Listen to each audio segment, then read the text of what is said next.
Ladies and gentlemen, today on Mzansi Roast News, we are looking at the 22nd of June 2026 Madlanga Commission proceedings. But this is not the full 6-hour version. This is the shortened version for viewers who have limited time, limited data, limited patience, and no desires to sit through page numbers flying around like a law exam. So, we are cutting straight to the important parts. And what happened on this day? Mr. Van Wyk did not testify because his legal team placed medical reasons before the commission, but instead of the day collapsing, the evidence leaders said, fine, if the witness cannot speak today, the documents will speak. And my goodness, those documents did not whisper. They shouted. They came with WhatsApps, voice notes, videos, alleged substance references, blue lights, EMPD connections, private backies, firearm letters, cash videos, and bank payments. In simple language, Mr. Van Wyk was absent, but his phone records arrived like they had been waiting for their own episode. Chair, we've now seen the affidavit of Mr. Van Wyk's psychiatrist, and we accept that he is not in a medical state to testify today. But we have reached an agreement on how to proceed, subject to the, obviously, to the agreement of the Commission. What the proposal is that we will use today for me to take the Commission through the evidence bundle so that the inferences that we seek to draw and the evidence that we are concerned about is clear. Mr. Van Wyk will then, if he wants to file a supplementary affidavit in the light of today's proceedings to clarify anything, will do so when he's able to do so, but with a deadline of 6 July. And if, having seen his supplementary affidavit, we want to subpoena him for further questioning on very specific issues that may arise following that supplementary affidavit, we will do so, but we'll do so on 7 days' notice, on at least 7 days' notice. And hopefully that way we can confine any oral evidence of Mr. Van Wyk to a relatively short period. So this is the setup. Mr. Van Wyk was not testifying on this day. The evidence leaders accepted that if he is medically unfit, they cannot force him into the witness chair. But they also say, we are not losing the whole day. That is important because this is where the proceedings change. This is no longer about hearing Mr. Van Wyk answer questions directly. This becomes a guided tour through the evidence bundle. And that is where the trouble starts. Because sometimes the person does not need to be in the witness box for the story to come out. Sometimes the WhatsApps climb into the witness box, adjust the microphone and say, Chairperson, I have something to say. And the first major thing they had to say was not small. It was not about a typo in a contract. It was not even about blue lights yet. No, the evidence leaders took the Commission into something far more explosive. But even though it accurately reflects a photograph of money that he won at a casino shortly before the message says it was sent.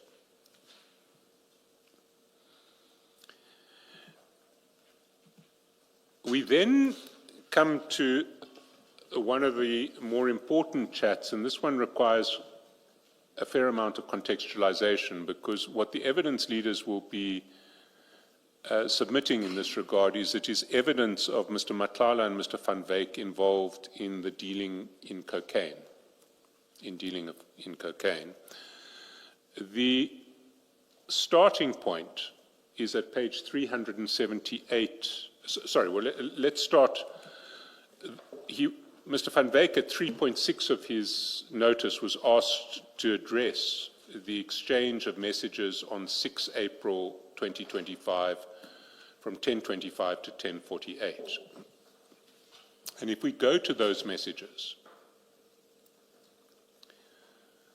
The starting point is a video that appears at the foot of 377 and the top of page 378, and we need to play that video.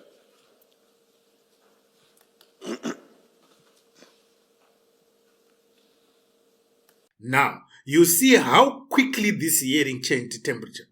We moved from postponement because of medical reasons to the evidence leader saying that in their submission, one WhatsApp sequence points to alleged cocaine dealing involving Mr. Matlala and Mr. Van Wyk. Let us be very careful. This is not a final finding. This is not a conviction. Mr. Van Wyk still has the right to respond. But you cannot pretend this is a small allegation. This is the kind of moment where the room goes from please turn to page 378 to ladies and gentlemen, welcome to Narcos Ekurhuleni edition. And the evidence leader's point was not based on one lonely WhatsApp message. It was a chain, a video, a request for a prize, a voice note, forwarded messages, third-party chats, and deleted material. That is why this matters. Corruption and organized crime do not usually arrive with a neat label.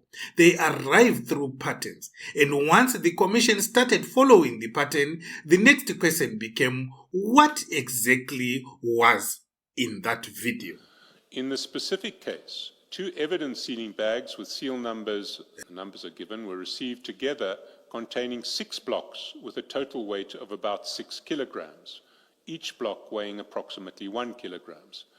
Our video showed 5 blocks, each showing approximately 1 kilogram. The blocks were tested by Forensic Science Laboratory and have tested positive for cocaine. Of the 6 blocks, 3 blocks had the Prestige imprint as in the video, and the other 3 blocks did not have the same imprint. The following are relevant images of the blocks that were received in the specific case with the imprint clearly similar to the imprint on the blocks in the video material. Photos 3, 4, and 6, and then over the page on photo 3, one can see the block is now fragmented, but one can see the same crown symbol and the same Prestige imprint on it. And then again, there is, if one goes down to page 757 at photo 6, one sees the crown symbol and the Prestige stamp on it.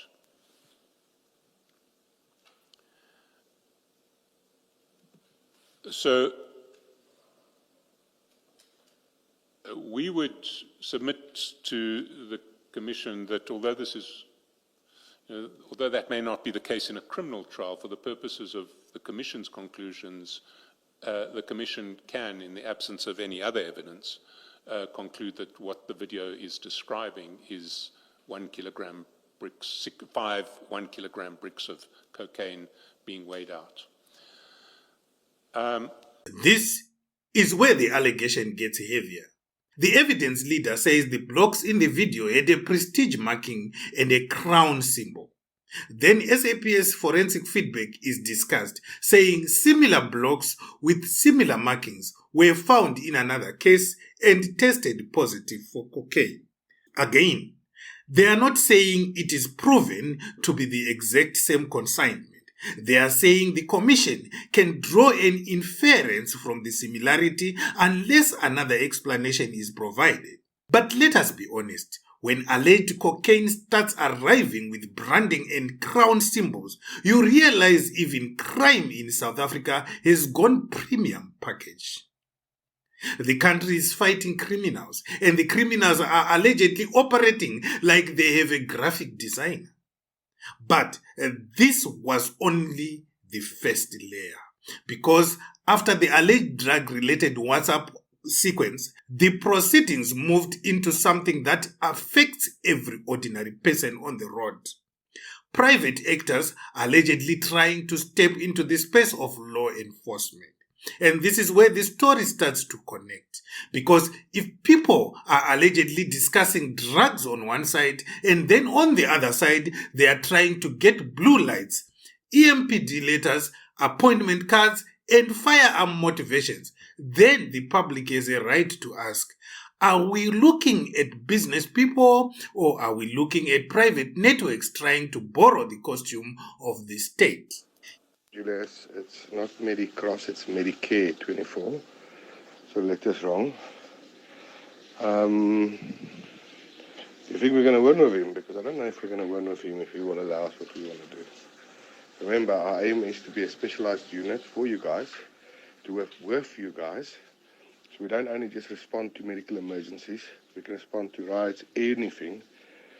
We're on the scene if something happens, we can help with crime combating, drug bust, because we know all the drugs, a lot of stuff we want to do. So, yeah, I just hope we win with him. If a car has blue lights, it will not be stopped by police. So if a car is carrying cocaine and have blue lights, you can finish the sentence. Now, this is where the whole thing starts becoming dangerous. The voice note attributed to Mr. Van Wyk talks about wanting to be part of a specialized unit. Not just medical response, not just ambulances, not just emergencies. He talks about riots, crime combating, and drug busts. Drug busts. Since when does a private medical or security company upgrade itself into a mini police unit through WhatsApp conversations? This is not Uber, it's where you just add another service category. Today, emergency medical response. Tomorrow, riot control. Next week, drug bust. By December, good morning, we are now launching our private air force. And that is the danger. Police power is not a side hustle. It is not something you unlock because you know somebody inside EMPD. Public authority must be lawful, transparent, and accountable. But the evidence leaders were showing a pattern where private companies appeared to be moving closer and closer to official power. First specialized unit, then official relationship, then vehicles, then lights, then cards. And once you hear specialized unit, the next thing you want to know is, what did they want to put on the road? That brings us the bakkie. Hi, Julia. Sorry to bother you. I need to know something. I bought myself a new bakkie because my other bakkie is done now. So they are branding it for me and everything. Would I be able to put blue and red lights in? It will only be ready on Friday, but I don't want to drive with something and then I get arrested for impersonating a police officer. And then and I need to register just on a fleet, and then just tell me the signs. Can we put EMPD at the back of the bakkie? Will you find out for me, please? I'll really appreciate it. Thank you. Can we just play that again? Because again, it's an important note. Hi, Julia. Sorry to bother you. I need to know something. I bought myself a new bakkie because my other bakkie is done now. So they are branding it for me and everything. Would I be able to put blue and red lights in? It will only be ready on Friday, but I don't want to drive with something and then I get arrested for impersonating a police officer. And then and I need to register just on a fleet, and then just tell me the signs. Can we put EMPD at the back of the bakkie? Will you find out for me, please? I'll really appreciate it. Thank you. So again, there are three key points here. Mr. Van Wyk wants to know if he will be entitled to put blue and red lights on his new bakkie. Now, the red lights are neither here nor there, because if it's for an emergency services vehicle, you're entitled to display red lights. And Medicare 24 was a registered emergency care provider. But the blue lights, you need some sort of police authority for. And he's saying to Mr. Mkonazi, can I put blue lights on? He's also talking about needing to sort something out with the fleet, which we understand to be having the vehicle registered on the EMPD fleet, which in turn will then justify the blue lights. And lastly, he wants to know if he can put EMPD branding on the vehicle. This clip is the heart of the whole story. Mr. Van Wyk allegedly asked whether he can put blue and red lights on his private bakkie, whether it can be registered on the EMPD fleet, and whether EMPD branding can be placed at the back. And then he says he does not want to get arrested for impersonating a police officer. That sentence is doing its own cross-examination. Because if you are already worried that your private bakkie with blue lights and EMPD branding might make you look like you are impersonating police, then maybe the paperwork is not the problem. Maybe the whole idea is the problem. Blue lights are not accessories. Blue lights are not manuals. Blue lights are not executive package extras for the dealership. Blue lights represent state authority. When ordinary people see blue lights, they move, they panic, they obey, they assume the state is behind them. So if private actors are allegedly trying to place private vehicles into that official looking space, then the question is simple. Who approved this? Who benefited? And why was a private bakkie trying to so hard to look like the state? But remember, blue lights alone do not complete the picture. For that kind of arrangement to work, you also need letters, cards, system access, and people inside the institution willing to make things move. And according to the evidence leader, that is where the cash question enters the room. Sorry, Commissioner Mkhwanazi forwards to Mr. Van Wyk a message saying, "Good morning, madam. Yes, but how far are we? I spoke to Mike. We are under pressure, all of us." So clearly there is something urgent awaiting that they both need to do or to get done. And then on the 13th of December, Mr. Van Wyk sends this voice message to Commissioner Mkhwanazi at 9:45.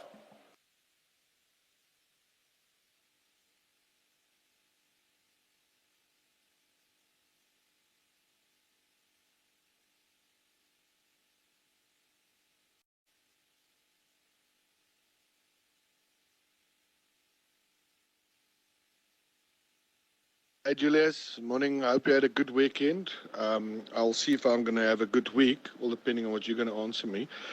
Where are we standing, my friend? I need to know, please. I mean, you want to do Christmas shopping. I need to make sure my boss is not in jail for blue lights. So can you please just see what we can do?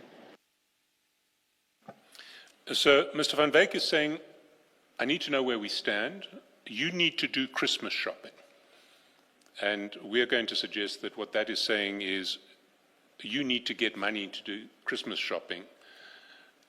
I need to know that my boss is not going to be arrested for blue lights. In other words, I need blue lights to be authorized.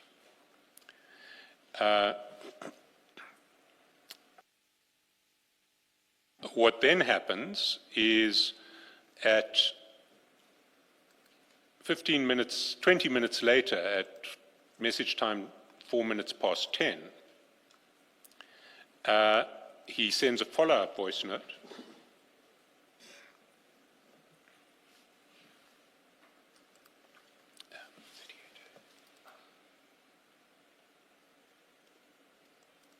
Julius, just please answer your video call. I want to show you something. So he's asking Commissioner Mkhwanazi to pick up a video call because he wants to show something to Commissioner Mkhwanazi. The response of Commissioner Mkhwanazi is to send him a pin and to say on the following page at 6:05, "Hi Mike, I'm at the Arrive Alive podium, I will call you now." In other words, I can't take a video call now, I'm at the Arrive Alive podium. Mr. Van Wyk says, okay. And then on page 606, he says, "Can I send you something, but you need to delete after?" And Commissioner Mkhwanazi says, "Sure." And then he sends him a video that we've seen already, which is the video at 10:51.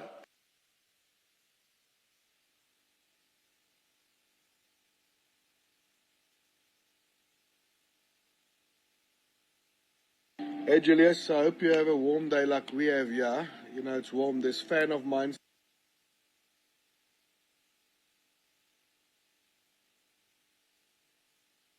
Hey Julius, I hope you have a warm day like we have here. You know, it's warm. This fan of mine's not working so lekker.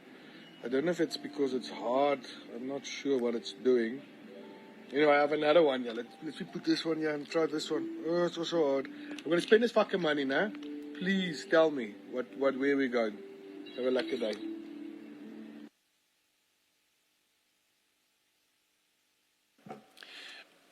The response of Commissioner Mkonazi to that video is at the foot of 607, going over to 608, 13 December, he says, we'll push tomorrow, well motivated.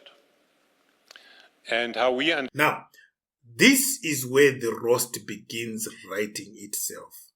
The evidence leader says that, in their view, the sequence looks like an alleged bribe. We hear about Christmas shopping. We hear concern about making sure the boss is not in jail for blue lights. We hear a request to send something that must be deleted. Then a video involving cash is sent. Then the response is that they will push tomorrow and that it was well motivated. South Africa, please collect your country at the reception. Apparently, in this economy, motivation is no longer a speech. It is no longer a letter.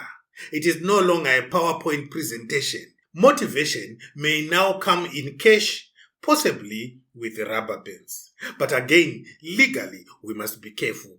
These are allegations and inferences. The people involved can respond.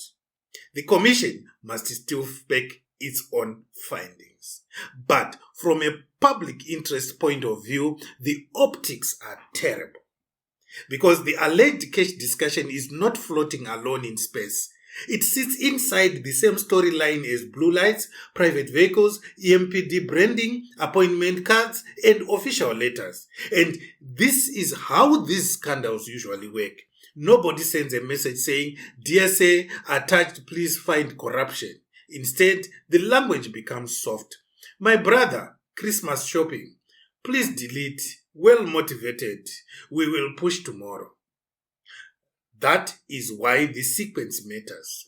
First, private policing dreams. Then blue lights. Then fear of arrest. Then cash. Then well motivated. And just when you think the story cannot get any more worrying, it moves from blue lights to firearms. Because apparently, the private police starter pack was not complete. Hi Julius, brother. Hope you had a lucky weekend and a good one. I'm just waiting for, what's her name? Jasmine just to come see me. She made an appointment, so when she's here, I'll tell you what's going on, and then we're going to start with training. So I just want to know where we're standing. But I need urgently a letter from you, please, on EMPD letterhead. I bought more firearms for the company. They just state that we are involved with you guys, busy with a JV, and that we assist you with special operations. So I can just get the other firearm licenses quickly with your motivation. I'll really appreciate it if you can, please. Thanks.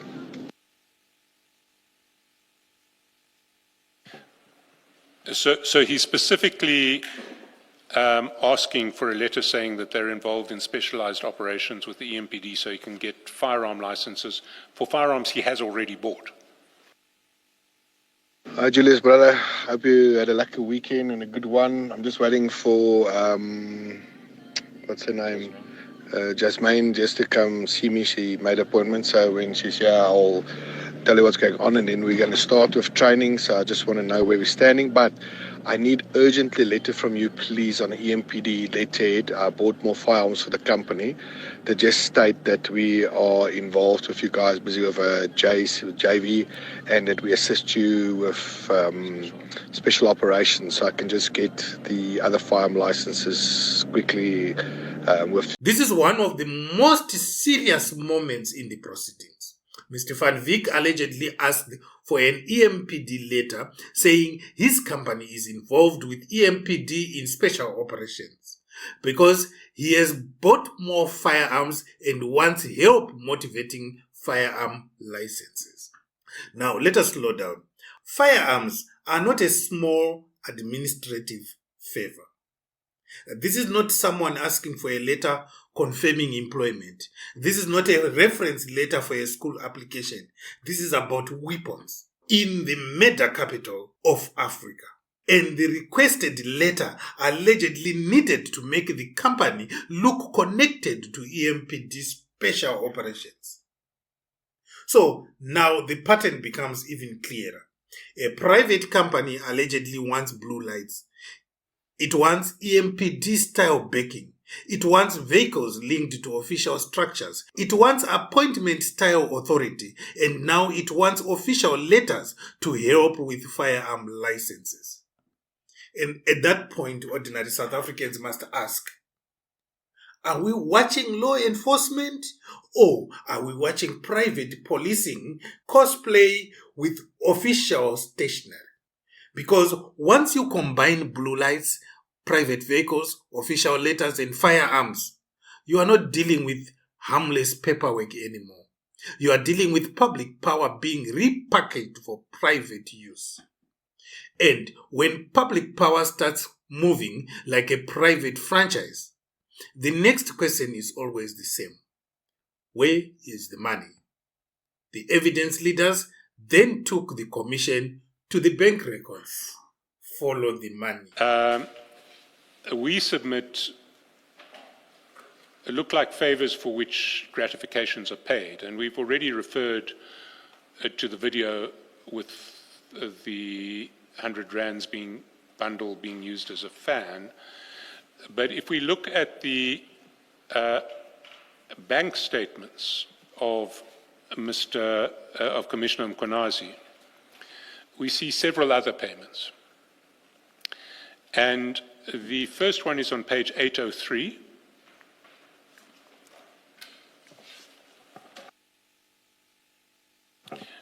And the statements we're looking at here are a current account of Commissioner Mkonazi.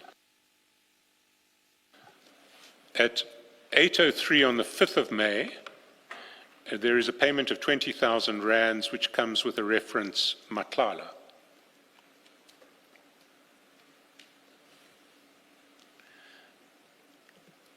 That amount was paid from the accounts of CAT VIP, CAT Protection and Security, and we see that at page 821.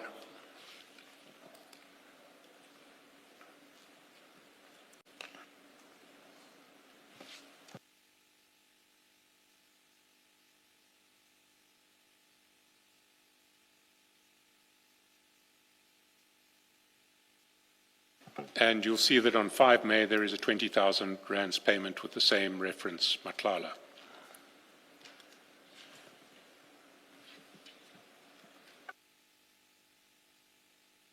Then on the 10th of December 2022, we see on page 805 that there is another 30,000 rand payment into the account of Commissioner Mkonazi with the reference Matlala. It's page 805 and 10 December 2022.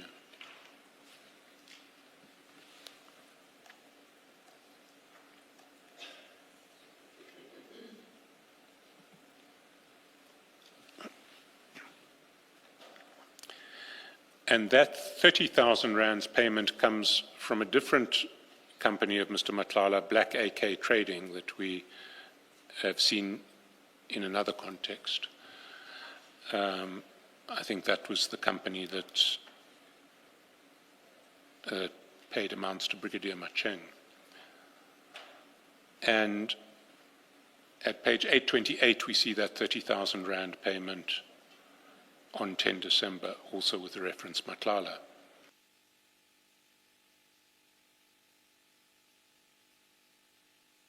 Then there is a payment which seems to be linked to a conversation between Commissioner Mkonazi and Mr. van Wyk. Because if we go to page 686,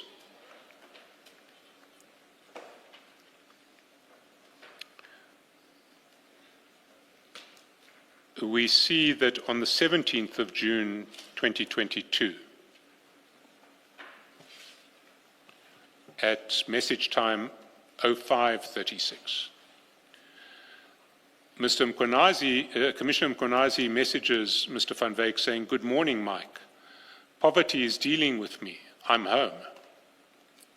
And after Commissioner Mkonazi complains about his poverty to Mr. van Wyk on the 17th of June, on the 18th of June, a 20,000 Rand payment is made into his account with the reference Matlala, and that's at page 804.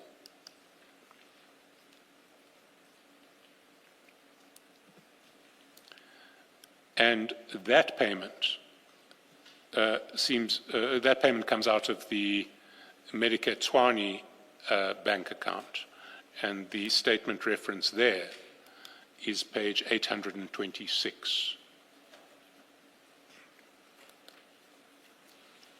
And 18th of June, there's a 20,000 Rand payment with the reference Matlala. And here comes the stubborn part of the evidence: bank statements.